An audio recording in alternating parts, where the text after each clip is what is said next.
let's talk about, instead of flags that should have been thrown, let's talk about flags that were thrown. And Nick, this Kentucky season is mystifying to me. This is the team that pushes Georgia to the brink, that goes to Oxford and beats Ole Miss, but also the same team that gets smoked by South Carolina at home as a double-digit favorite and then loses to Vandy at home as a double-digit favorite with a ton of mistakes. Like, I think there was a block in the back with it. They finally put Barry and Brown in to return a punt because he's a great kickoff return guy. They wanted a spark. They let him return a punt. He has the best punt return they've had all season. It is negated by a block in the back penalty. Like, that is Kentucky's season in a nutshell.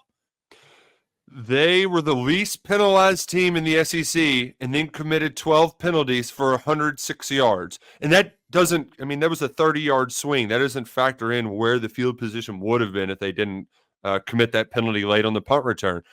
They also had their best player on offense, their most consistent player on offense, Dane Key.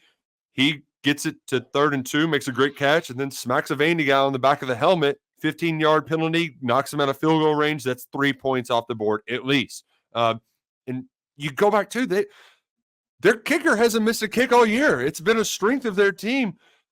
They missed a field goal and missed a PAT because he didn't even get to swing his leg. They couldn't get the hold down, right? Like, it's just like what's up is down, what's left is right. Like, everything that you seem to think you know this team, and then you don't. You thought when the wheels were spinning in that South Carolina game, like, oh, God, here we go again. The wheels might just be falling off. They come out against Georgia and play very well. And after that Ole Miss game, the offense finally starts to get something going. You think they're heading in the right direction, and then they get inside the 30-yard line 5 times. 3 times they get 0 points. And I feel like the Bernie Sanders meme where it's the defense saying, I'm coming to you again, asking you for help, because the offense, the most points they've scored in the SEC this year is 20. The defense has held every team except South Carolina to its season low point total. The defense is very good. They're 15th in SP+. They're good. This might be his best defense ever. But the offense can't score points. They can't get out of their own way. They can't stop making mistakes, and it cost them a game they should have won against Vanderbilt on Saturday at Kroger Field. And afterward, Mark Stoops is talking to Tom Leach from the Kentucky, their flagship network on the postgame show, and basically says, this is bullshit. I'm as frustrated as it. Now, he did say it's on me. I do appreciate that he said, I know it's on me, because he's not really throwing his players under the bus. It's more like, hey, we're all messing up here. We got to get this figured out. They're going to Florida this week, Nick. It's a strange situation, because I think the Florida team we saw against Miami and Texas A&M, I would have said that team has no shot against Kentucky. But the one that played against Tennessee, I kind of think they got a shot. Both teams are in a weird spot, but here's another fun stat, because there are some fun Mark Stoops stats. I don't like the record against teams with a winning record in the SEC, because that's just like, well, I don't think you have to worry about that with Florida this week. So no, you don't have to worry about that. But the one record that is really bad as of late and is not great for your fan base, they've lost 6 straight SEC home games. They are 2-10 in their last 12. 2 losses to South Carolina, 2 losses to Vanderbilt, 2 losses to Tennessee in that span. And they're 5-6 on the road in that span. They are a better road team than they are at home. And yes, it's great to win on the road, but the people that are paying for your players to be there, the people that are filling your stadium, you can't have them leave your stadium being ticked off because they lost another game to Vanderbilt. Like, it's very bad on the long term. So it would not surprise me if Kentucky went out and just steamrolled Florida again, because Mark Stoops, he can't get up after the bye. I think 5-9 now after the bye so far as the Kentucky head coach. But he also gets these guys ready to beat Florida. 4 out of the last 6, 3 straight. He gets them ready to beat Louisville. Like, he's good in these games, in these spots. So right now, nothing would, like, the funniest thing would be they go beat Florida and then they lose to Auburn, even when Auburn tries to pick 6 their way to a loss. It is amazing. And so the line on this game, I believe it opened as Florida as a 2.5-point favorite.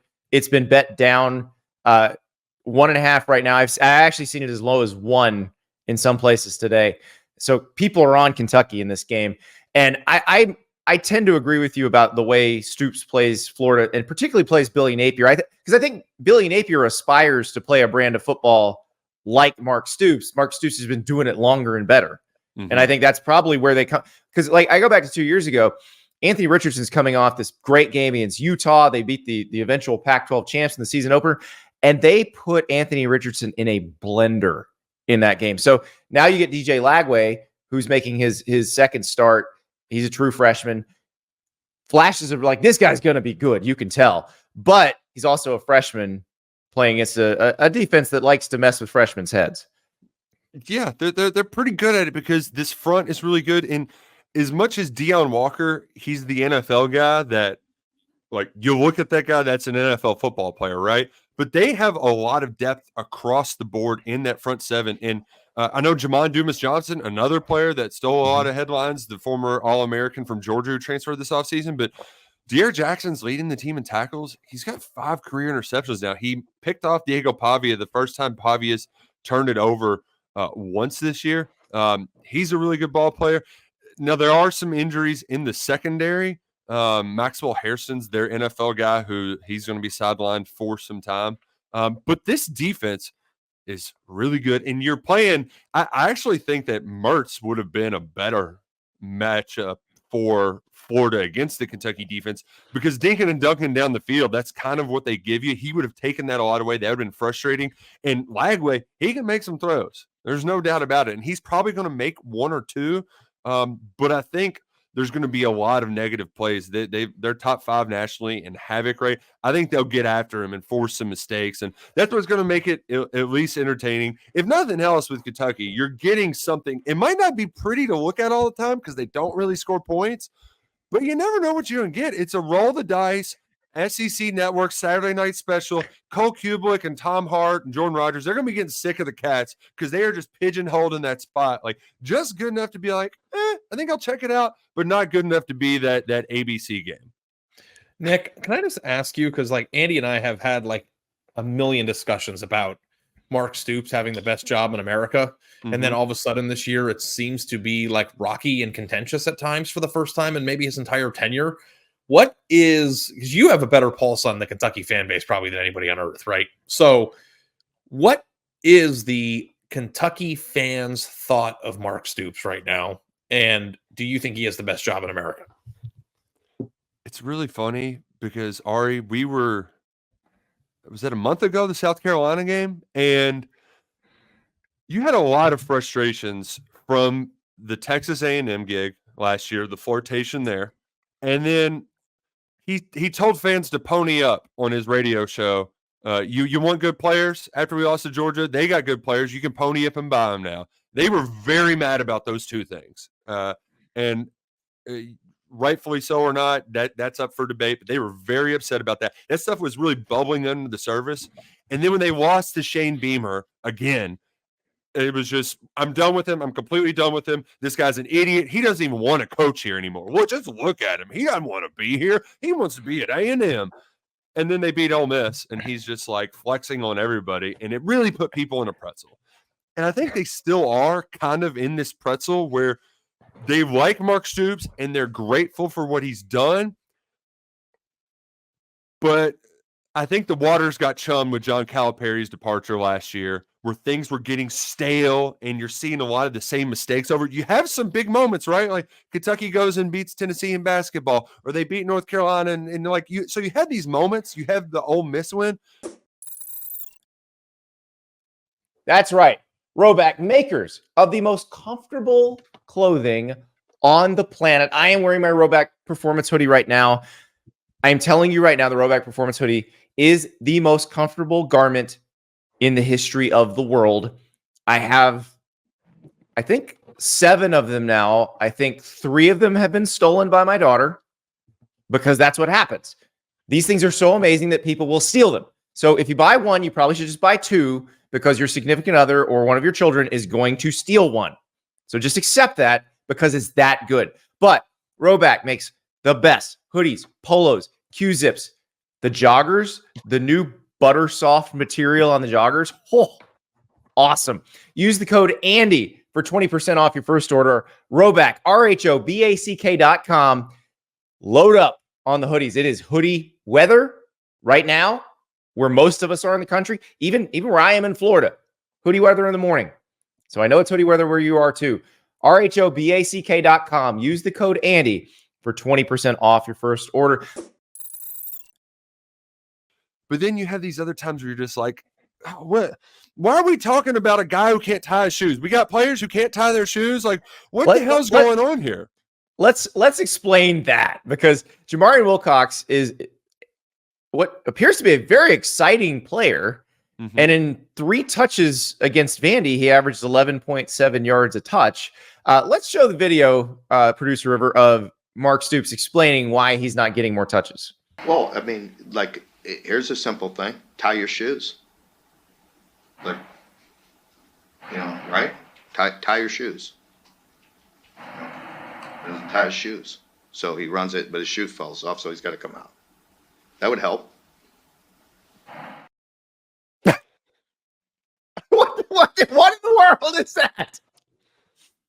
That there was an awkward silence there afterwards, but Wilcox is this kid, Kentucky got him over Clemson from the Atlanta area, and you're like, oh, well, maybe he could be this big play explosive back. And there was always the line that I always love, Andy, is he needs to start doing things the right way, which in this instance, Stoops used that as an example, because I guess in his mind, it wasn't as bad as saying, like, he's not showing up for meetings, he doesn't know the plays. And so that was his, like, hey, tie your shoes, buddy. And you know what? We might be willing to forgive the other things, but we're forgiving some stuff and still letting you play, and you're still not even doing the bare minimum to just stay on the field. So I think that was – but Stoops took some bullets from South Carolina, but he's getting a little mad at his players now. He's getting a little frustrated. Interject, though? As bad as that is, and I know you want to correct that, if the person averages 11 yards every time they touch the ball, isn't your job to win games? Should you not work on managing that situation behind the scenes and let him touch the ball? It was halfway through the second quarter, and Wilcox didn't have a touch. And at KSR and KSR Plus all week, we were writing about, like, hey, this guy's probably going to have a big game. I had $2 to win 400 if he had 2 touchdowns. Like, it was teed up for him to have a big game, and he found his way into the doghouse. I don't know what it was, but it was clear they didn't want to play him because they were frustrated with whatever he was doing. And is there a way to get around it? Yes. Velcro shoes, that's the way. Yeah, Scott Aldrich in the chat. Oh yeah, here we go. Yeah, with the solution, Velcro shoes, or you can have the trainer spat him up. Just tie him, tape all around the laces. They're never coming off, and it's a great look. I think it is too. I mean, it's like taping your ankles. You kind of tape the shoe to the foot, so boom, solves both issues. But it feels like right now, and it kind of goes back to Ari's question, is like there's this stuff that's always been there, and you're in year 12 now, and it's starting to boil a little bit more, where the offense is bad. It's just been bad. You can point to individual reasons, but it's been 12 years, and you still have offensive issues, right? That isn't going anywhere. Losing at home, that's amplifying things. That's making things much worse.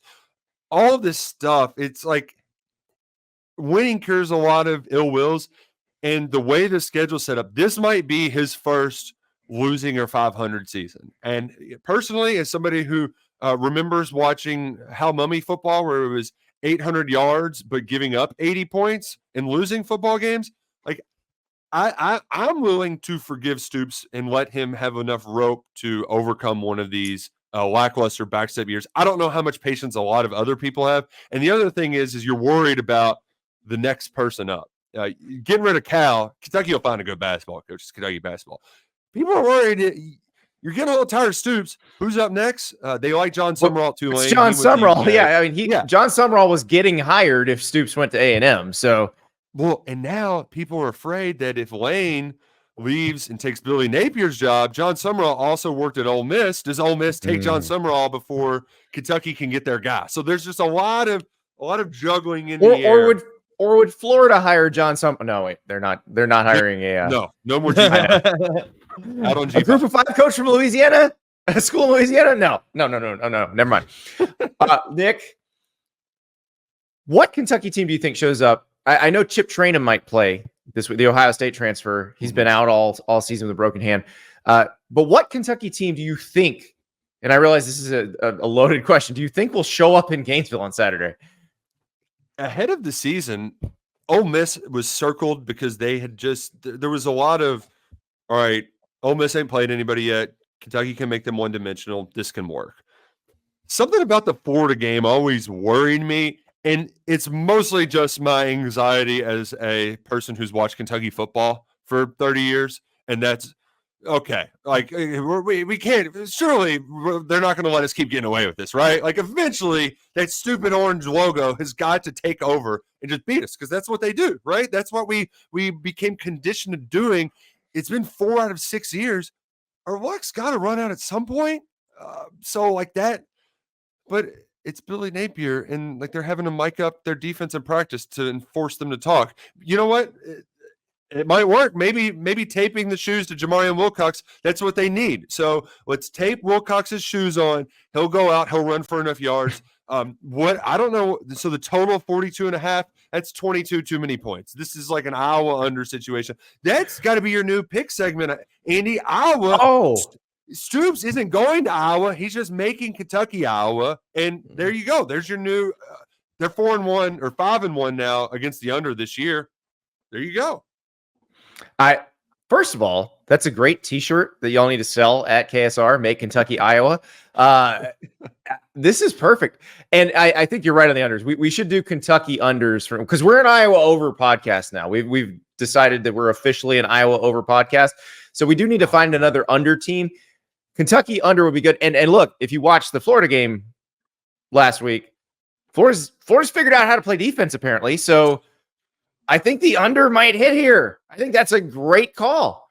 We're living in a weird time, and Ari, I think you mentioned this recently. There's a lot of people who the 07 is this White House, this sort of guiding light as like the chaos season. This isn't the same kind of chaos, but you had back-to-back number ones lose. You've got all these cross. It's a whole new thing. And then meanwhile, Iowa's hitting overs. Like there is some weird stuff happening. It's not quite 07 weird, but it's getting up there. Like, I mean, listen, we're coming up on Halloween. It's an election year. There's a lot happening in the atmosphere right now. So yeah, I don't know what's going to happen, but we do feel like things are kind of, we got climate issues. Like it's just a weird time in this world. Well, we're not going to get into any of that, but we will. I just thought I would bring up the talk triple about crown of headbutted thing by that we cows. shouldn't talk about. Yeah. Yeah. Ari wants to talk about cow farts. I want to talk about cow headbutts. So we're gonna focus on that. Nick, thank you so much. We'll see you in Gainesville this week. Enjoy the trip. It was good last time for Kentucky. We'll see which Kentucky comes. Whatever Kentucky gets on the plane, just let me know beforehand so I know what to expect. Yeah, expect the unexpected with Kentucky football this season. I mean, Vanderbilt's the SEC. It's there's never a dull moment. Vanderbilt's probably going to host College Game Day next week. They're throwing goalposts in the river. Just Shane Beamer's getting onside kicks. I know that works, but it's still not working. Like this is fun. It's not always fun if you're for your specific team, but it is fun to point and laugh from afar. So Tennessee fans, I know you're out there. I know you want me to get triggered, but hey, I don't have an $8 million volleyball player who can't throw a go ball. So it's okay. It's okay, guys.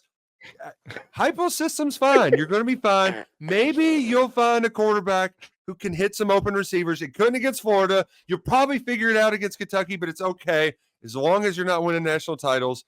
Doesn't look like you're going to be doing it with that guy. So fine by me. Have fun with that guy. I don't know where that was, Nick. But first of all, go watch the show back and then look at Andy in my face when you said that. And then also, I don't know if you know this, but producer River is behind the scenes here. Andy, did you get a scope of his face when he said that? Oh yeah, yeah, because he's a Tennessee like grad. The He's like, thing whoa. that the people of Pompeii saw as the lava came down. Like it was like, No, He was more the Alonzo Mourning gift because he's thinking about. He's like, how can he say that about Nico? And then he thinks back to the Florida game. He's like, well, actually, that's kind of what happened. Shh. Oh boy.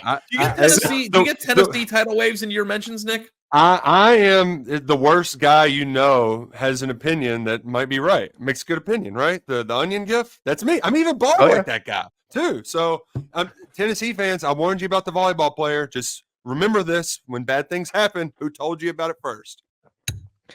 Bump set spike with Nick Roush. Thank you so much.